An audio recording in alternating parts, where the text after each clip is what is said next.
before we get started into main topics, I just want to remind everyone that, again, you can find all of the recordings afterwards in the new Google folder, and that is linked into the PSIA Northwest events. So if you click on the events page and then you click on there's a link embedded within the description that will take you to the folder.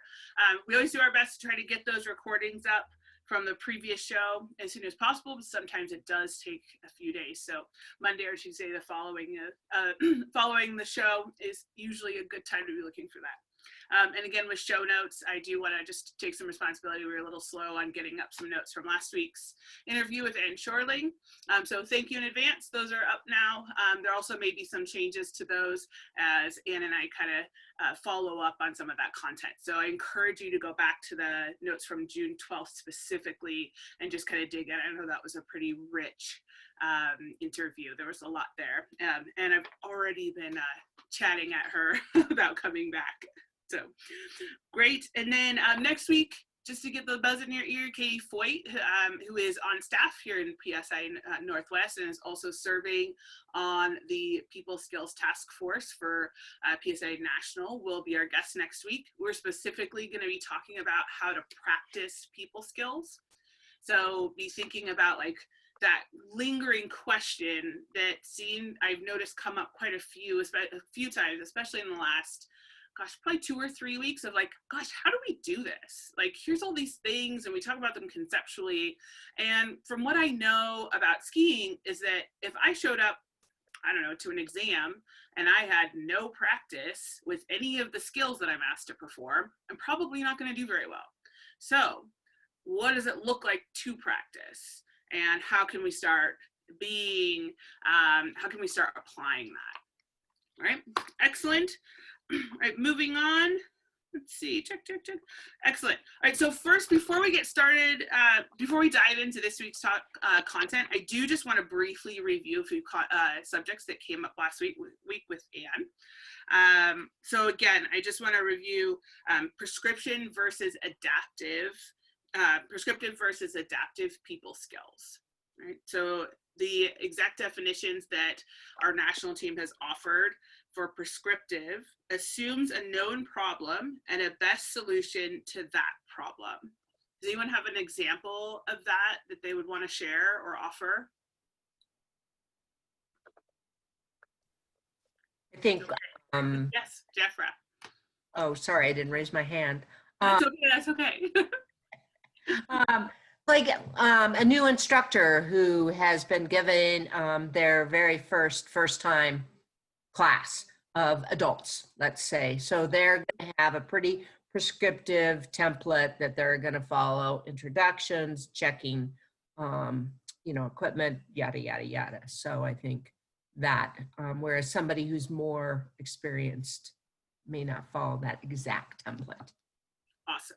That's great. Thank you for that. I think it's so important to be revisualizing each of these concepts. And then adaptive. So our definition for adaptive people skills is assumes unknown variables and a different solution to each iteration.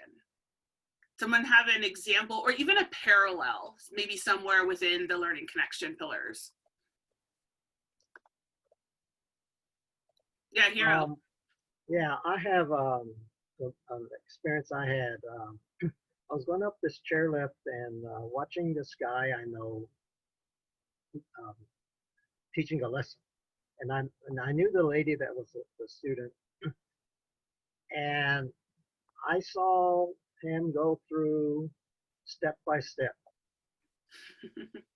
doing these drills, and I saw this blank look and frustration by this lady who kept doing it and couldn't achieve. Nothing happened, and it kept going on and on.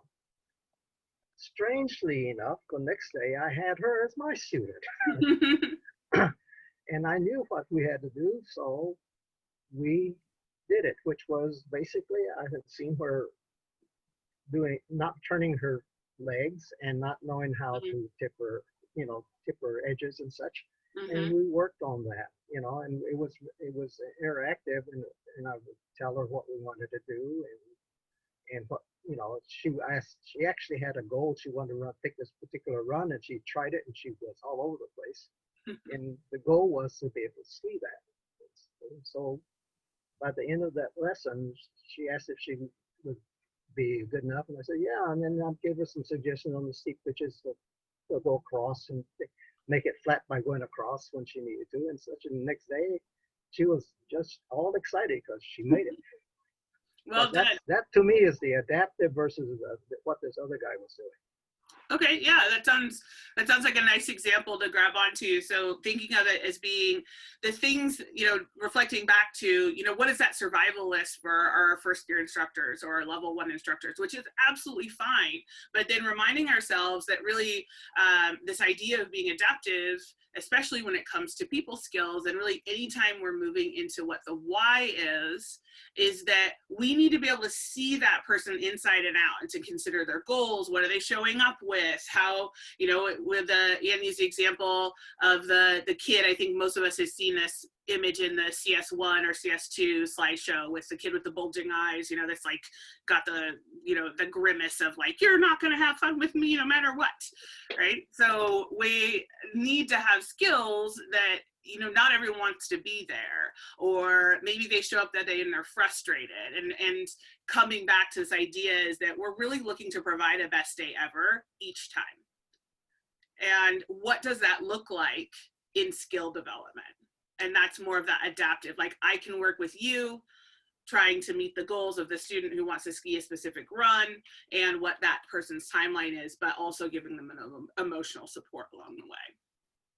Awesome. So let's move on just a little bit. And again, I'm just going to lightly touch on these topics before we dive into our focal point for today. And so the number one, Ann then dived into some interpersonal skills, and she specifically referenced 2 and put a lot of emphasis though on those. So the first one was ability to effectively gather information, to adapt, to develop trust.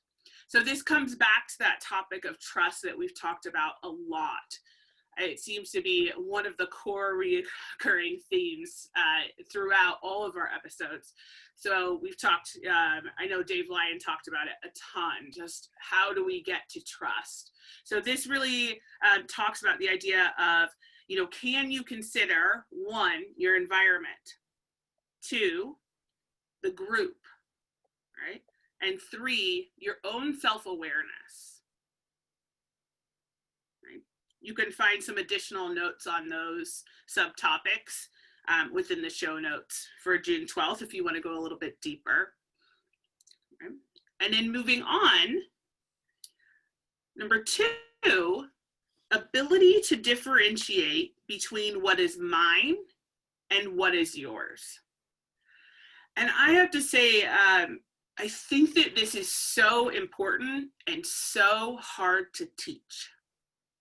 This is a highly refined skill, and I think a couple of examples that I want to pull from is, what is the story I made up? And so am I deciding that someone has decided that I don't like them because maybe they were distracted, right, while I was speaking?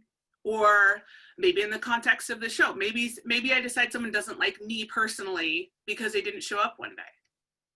Well, that's probably not true. And that's also not helping me. And that's them, right? So being able to really start to increase our self-awareness and start to notice when something is actually mine or when I might be casting judgment on someone else. Last week, Ann used the example with Ellen. Ellen touched the back of her neck. And Ann used that example of then talking about how, well, that could be an example of being kind of pissed off or not really wanting to be in that moment. But the thing is like, that wasn't true. And if we take on some of those misinterpretations, it's not helpful. It's also not helpful to the learning environment. Does anyone have any examples of that showed up, or any observations maybe within yourselves? Just making judgments, you know, you're seeing seeing people approach and you're making judgments in your head of, oh, this is going to be a tough lesson. Like, where did you get that from? Just, you know, open book. They're there. They want to learn. Go with it. Absolutely. That's so good. And it really, I mean, I think the word that I stepped away with from that specific example, what is mine, what is yours, is judgment, non-judgment, prejudgment. It just kept coming back to this idea of judgment and how to let that go and look maybe a little bit more into curiosity and look more maybe, you know, into, you know, maybe just asking, right? And to be asking myself if I have these tendencies to make up stories, this idea that like, oh, if my go-to is to, if somebody, you know, is crossing their arms and has a scale on their face, that I instantly assume that they hate me. Well, what about, how can I change the habit of my response? Maybe that's just the way someone postures, right? We're going to talk about nonverbal communication today. And sometimes people mix match. They mismatch the way that they show up by the way that they're actually feeling. And if I create a judgmental story that is founded off of a posture or a facial expression, and then take that on, then I'm not serving myself or my student or my clinic group. Yeah, Hero. I'd like to say that being judgmental is sort of like saying it's all about me. Period. Yeah, it can be. Yeah, I hear you. Well, if I did it that way, I'm just looking at it from the way I feel or I reacted to it, not what went through their head. And so it's all about me. Yes, I hear you. Thank you. And that example is awesome. I think that's so important. You know, so often we go to ourselves. And I think a lot of what's being asked here is for us to go to our student, right? All right, any other takeaways that anyone would like to share from last week?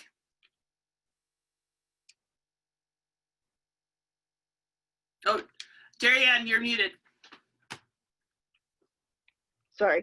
To That's me, okay. that whole conversation connected in with conversations we had a couple weeks back around self-awareness and how important that is. Awesome, common threads. I like this. That makes me happy. Excellent. All right, let's move into our main topic for today. Oh, and quick follow-up here. I will drop a couple of clips into our show notes from today. I've got a nice one from Brene Brown that talks about the stories that we tell ourselves. And then I've also got a potential conflict exercise where you can write a story and then in the margin, write what was going through your head. Right? Awesome. And you can choose to do those on your own or not. Right. So today I've asked everyone if you would like to have read pages 30 and 31 on nonverbal communication. And what we're going to do today is go through each one of the elements of nonverbal communication and just kind of talk a little bit about the goods and the bads, or maybe some challenge points that might show up with each one of those, and some of the different filters that we might apply to them. So if you happen to have your manual, grab it. If you don't, that's okay. All right, so let's start off with the first one, posture. All right, so what are ways that posture expresses your personal attitude? Yeah, Jeffra. Well, if you, you know, if you come up and your arms are crossed in front of you and you're kind of standing back, it kind of gives you the appearance that you're not approachable, you're closed off. I really don't want to hear what Melodie has to say. I'm just here. Yeah. Of some other reason. Absolutely. Absolutely. So I hear that as being wrapping into the defensive posture, loosely definition, but good description. Arms crossed, maybe even kind of leaning back a little bit. Awesome. Anyone else? And also like, if you feel like it, a reference to yourself is really powerful as well. The opportunity to speak to your own experience.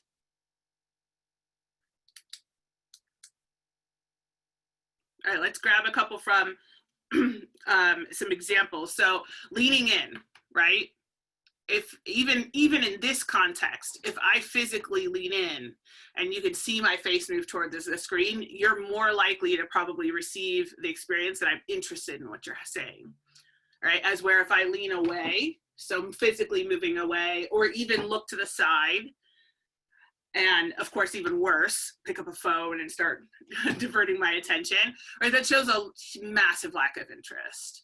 Right? And those are pretty simple postures that we are all very familiar with. And I think that there's a lot, well, I want to pause and say there's a lot more information if you do just a quick search on nonverbal communication postures.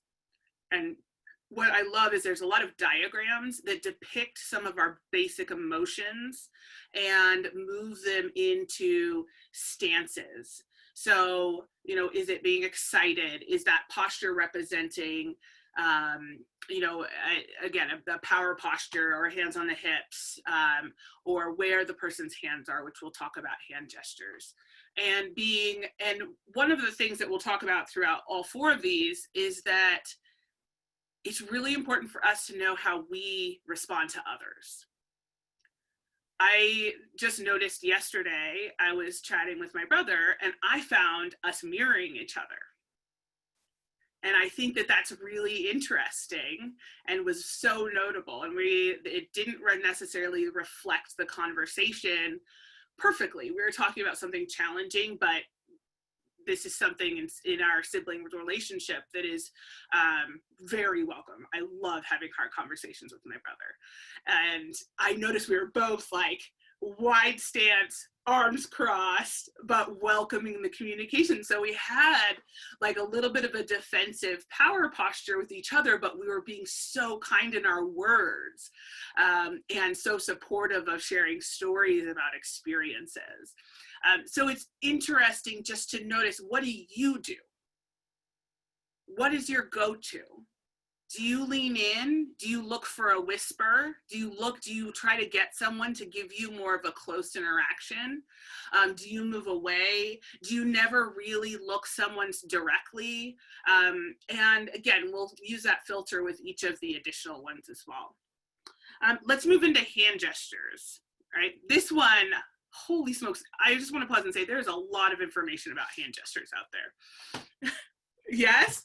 Jarianne, are you giving one right now? No, I said as you go like this. Right? It's so awesome. Amazing. So there's particularly a woman, Vanessa, and I'm so sorry if I'm misspeaking, and she has done a bunch of research that's on the science of people, and she has some really valuable information that I'd recommend that you look into, specifics on using hand gestures, what they mean. It's also really important for those of us who work with people who are from other countries, other cultures, to make sure we're cognizant of the varied meaning of some very basic hand gestures that get used. So I will throw that out there. But that aside, there's some fundamental basics that I want to share here. Keeping your hand somewhat inside of your box. So there are some recommendations that your box is kind of within your shoulders, so you can see me here, and then down to about my belly button, as where when you move outside, it actually starts getting really distracting to the conversation and actually can become overwhelming. So thinking about what are the movements that happen within the space. So I like to kind of come back and think it's kind of in that heart space, right, of where those hand gestures are. Right? And then something that I actually borrow from my ASL classes, American Sign Language, is qualifiers.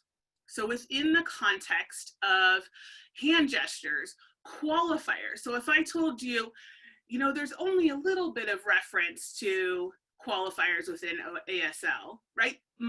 I'm showing you a very small distance between my hands, right? But if I then moved out and said, oh, there's so much similarity, right? I'm giving you a visual that matches what I'm saying.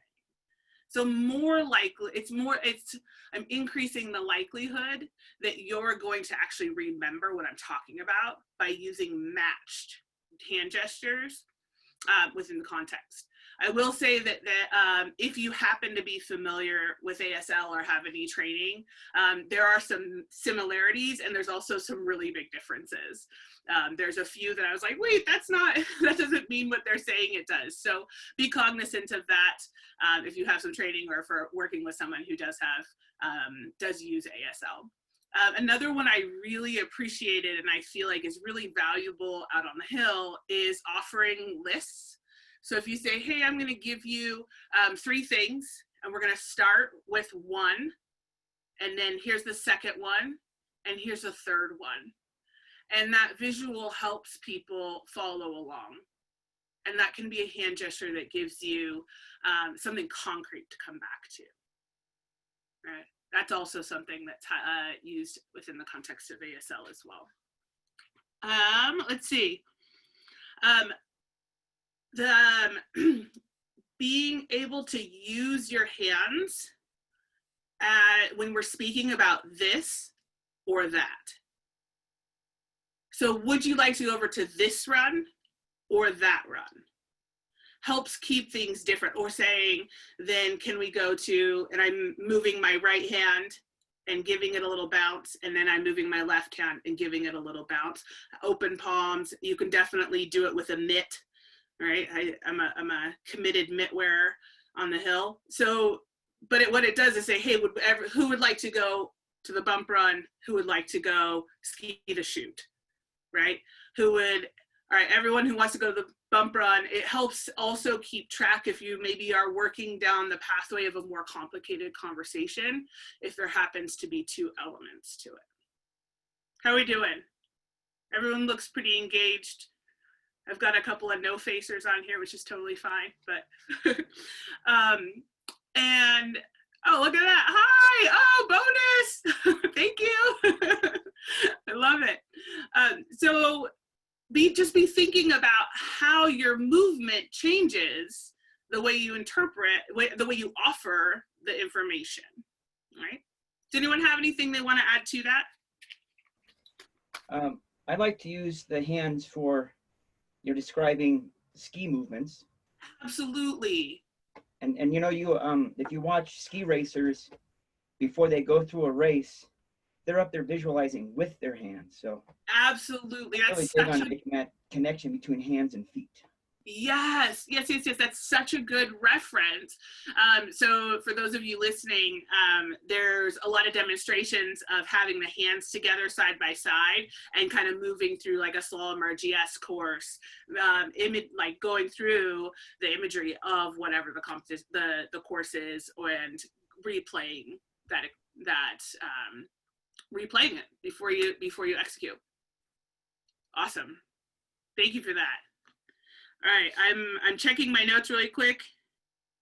Staying in the box, that one sounds, there is actually also a lot of research that says that people who use hand gestures that match what they're saying have a stronger likability. So thinking back a few pages in the manual, probably just even 3 or 4 pages from where we were studying for today, I mean, that's one part of what we're asked to be doing is to increase our likability. And when we have matched hand gestures, I think that can really improve our communication, especially if our face is half covered or we're in mitts, right? Like the details of our hand movements get dulled down just a little bit. We can't be quite as reliant. A couple other ones that I really liked was bringing the hands towards anywhere in the heart area can kind of mean, hey, this is special to me, right? And I think that can be really sweet and really connecting, maybe for someone who's a little bit scared or intimidated. Maybe we're asking them as instructors to push themselves outside of their boundaries. You know, hey, I'm with you. We got this together, right? Awesome. All right, let's move on. Gosh, we're doing awesome today. All right, facial expressions. All right, so there's a couple of things I want to just toss out on this. there's some terms called micro expressions, and I just want to throw this out there so we've all heard it once, or you've heard it again, or for the 100th time. And the idea is that sometimes we make a really quick expression and reaction to what someone else is saying, and we don't know. And so it really boils back and reminds me as a listener that when someone is speaking to me, it's really important that I stay with them and I be really aware of how I'm responding to them. Because even a micro expression where I just look disgusted, you know, I wrinkle up my nose and go, ew, that was terrible, while this person is telling me something that's really important to them, could really disrupt the trust in our relationship, or can cause some unnecessary stories that are told within the context of the relationship. And that's not moving towards that objective of trust, ultimately, right? A couple of others that are recommended, again, please do a little bit of research. Quick Google search is great for nonverbal communication, facial expressions. There are people who have matched facial expressions for what they're feeling, and oftentimes there are people who don't. And the thing is you can you can use your own self-awareness. And one of the most amazing things you can do is you can watch yourself. You can put a mirror up and you can start watching yourself speak. Honestly, this platform is incredible for that. You can watch yourself while you're talking, or even responding to whoever the speaker is. If you're on the phone, practice safely, right? When you're on the phone, go stand in front of a mirror and see what your facial reactions are. And then what can you do to make those match your experience if you want to make those changes? I want to be really clear that there's nothing wrong with mix match facial expressions. It's just a little bit harder to read, right? And if our student has a mixed match, right, we have to learn how to work with that. And that also means their facial expressions are probably not going to be a tell for us. It's going to be misleading, right? How are we doing there? I want to move on to eye contact. Yeah, cool. All right, so eye contact. I feel like it's just known. Like, we talk about this, I think, really quickly in our prescriptives, like if you're a first-time instructor, just look at them in the eye if you do nothing else, right? That's number one. So there are some tips that I heard show up. So if for you holding actual eye contact with someone, if that starts to feel challenging for you, it is okay to look right between their eyes at the top of the bridge of the nose so that you're still providing the experience, right? I know sometimes it's really hard to stick with someone, or maybe you're really sensitive emotionally and you can't take on any more of what they're offering you, but you do want to stick with them. So that will give them the experience that they need to have without you draining yourself. Because part of what we do is really important to be sustainable and to be able to come back, right? Being able to come back day after day and provide excellent lessons is part of our job. So being able to check in, with yourself and know what your limits are, right? I find sometimes it's a challenge with goggles. You can't see their eyes. Absolutely, absolutely. And I think with that reality, like, we can pull our goggles up as long as we're not sacrificing ourselves. There are, I think, circumstances where we're pushing the safety there, and just looking in their general direction, which, that makes it easier for us as well, because we can look into their lens, right? But we are missing some of that communication with what their eyes can tell us. But offering it is a really huge piece of that. Again, I do encourage you to look into that just a little bit more. I know we are almost at 5, and there are just a couple of other things I want to touch on today. So one, I want to talk about takeaways. And this is something that off and on I'd love to start incorporating here. I know I myself, as a clinician, when I'm out on the Hill, one of the biggest reasons that I ask my groups to talk about takeaways is because so often what someone says sparks something that someone else had totally forgotten about, but in the moment felt really important. And we also have the chance to share perspective, right? My experience, even in this moment, is totally different than each one of yours. Even if you and I, you know, go out and we ride all day, our experiences are going to be different.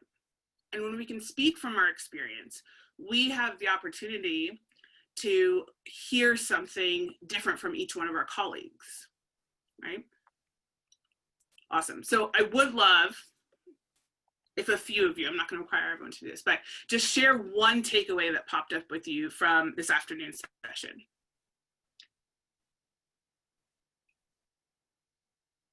Yeah, Jeffra and then Hero. The hand gestures and the matching of the hand gestures with your what you're saying, that was enlightening. Awesome. Thank you, Jeffra. Awesome. Thank you for sharing that as well. All right, Hero. Excuse me. One thing that struck me through all this, this and the verbal and nonverbal, is that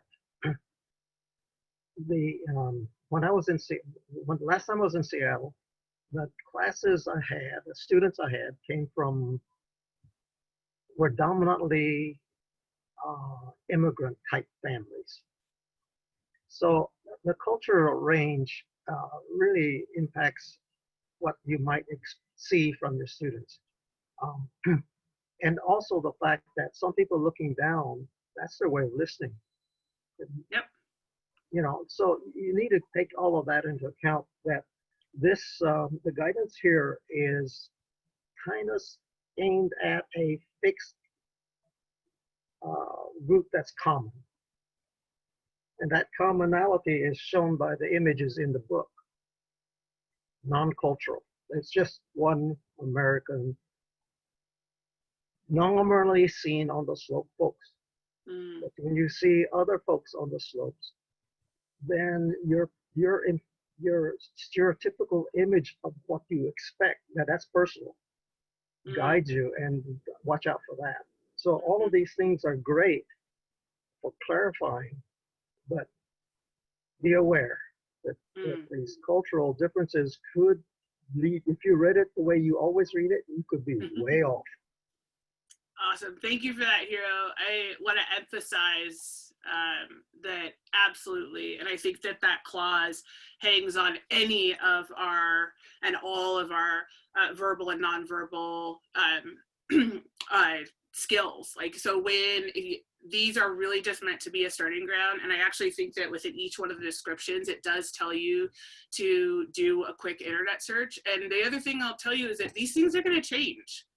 You know, that's an absolute. I can promise you that these will change. I mean, I can think back 15, 20 years, like there were certain gestures that were really cool and now they're really not cool. And so just even speaking at those simplistic levels, and I appreciate your example of maybe culturally the way someone shows respect or is very attentively listening could be looking at the ground, and we may take that as being disinterested. So I think it's really important to use other tools to check. The way I would approach that body language that you've offered is I would absolutely not ask for anything else and check in with my student and just say, hey, you know, like, what did you get from that last run? And just check, because we all know when someone's tuned in or tuned out. And if they instantly get back to me and say, hey, I tried exactly what you said, but it's just not connecting, but I heard you say this and all this stuff, obviously they're listening. You know, I get a response like that. And so I think that's where that adaptive element of the people skills is really, really important. And then to remind ourselves that we do sometimes have to roll back to a little bit of the prescriptive phase to get a foundation. And then we rise up because we have more experience and we get to practice the skills. All right, we're going to end there. Oh, yes, Hero. I think what you just said was being adaptive, turning from prescriptive to adaptive as the need be. Awesome. Thank you for that. All right. Thanks, everyone. Thanks for spending your time with me this afternoon. Remember, Katie Foyt's with us next week. We'll be talking about how to practice all these people skills. And again, send me an email if you've got questions or requests or whatnot. I always love hearing from everyone. All right. See you next week. Thank you.